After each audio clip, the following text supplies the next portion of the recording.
কুরুক্ষেত্রে ঠিক আজকের দিনে ভগবান শ্রীকৃষ্ণ অর্জুনকে গীতার জ্ঞান প্রদান করেন। তাই আজকের এই শুভ দিনে বাইখোড়া ইস্কন পরিচালিত জগন্নাথজি মন্দিরের প্রভুজি করুণেশ্বর মাধব দাসের উদ্যোগে এক গীতা যজ্ঞের আয়োজন করা হয়। আজকের দিনে গীতা দান করলে পূর্ণ অর্জন হয় বলে জানান প্রভুজি। গীতার বিভিন্ন অধ্যায় পাঠ করে মন্দিরে গীতা যজ্ঞ অনুষ্ঠিত করা হয়। মহকুমার পাশাপাশি রাজ্যের বিভিন্ন প্রান্ত থেকে আজকের এই গীতা যজ্ঞ অনুষ্ঠানে অংশগ্রহণ করেন। বাইখোড়া ইস্কন পরিচালিত জগন্নাথজি মন্দিরের প্রভুজি করুণেশ্বর মাধব দাস প্রতিনিয়ত নানান ধর্মীয় কর্মসূচি করে থাকেন। এই বছর ওনার উদ্যোগে বড় আকারে গীতা যজ্ঞ অনুষ্ঠানের আয়োজন করা হয়।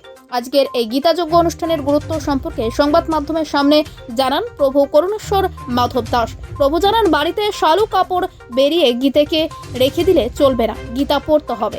গীতা পড়লে জ্ঞান বাড়বে ও সংসারে অশান্তির সৃষ্টি হবে না। বাইখোড়া ইস্কন পরিচালিত জগন্নাথজি মন্দিরে আজকের দিনে আয়োজিত গীতা যজ্ঞে ব্যাপক হারে ভক্তদের সমাগম ঘটে। কৃষ্ণ আজকে পরম পবিত্র তিথি গীতা জয়ন্তী মহামহোৎসব।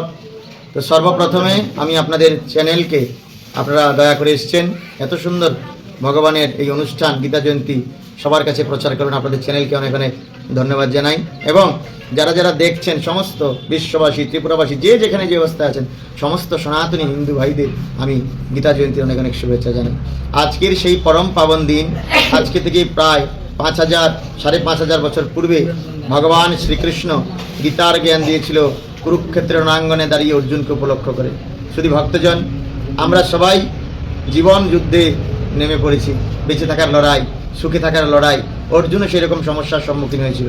তো ভগবান সেই গীতার জ্ঞান আজকের দিনে দিয়েছে। গীতার জ্ঞান অমোঘ জ্ঞান। গীতার জ্ঞান লাভ করলে আমরা জীবনে পরম শান্তি লাভ করতে পারি। আজকে বিশ্ব অশান্ত, ঘরে ঘরে অশান্তি, বাইরে বাইরে অশান্তি, স্বামী স্ত্রীতে অশান্তি। কিসের কারণ?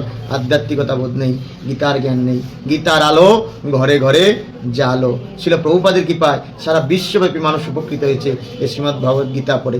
আমরাও উপকৃত হয়েছি। আমি চাই আপনারাও গীতা পড়বেন।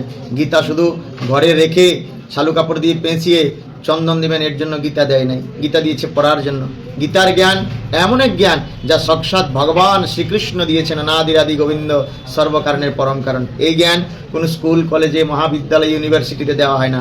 এই জ্ঞান ভগবান নিজে মুখে দিয়েছেন। এই জ্ঞানের জ্ঞানী হলেই আজকে দেখুন সমাজে আমাদের ইয়ং ছেলেরা, যুবকরা নেশার প্রতি আসক্ত, ধ্বংস হয়ে যাচ্ছে সমাজ। কেন?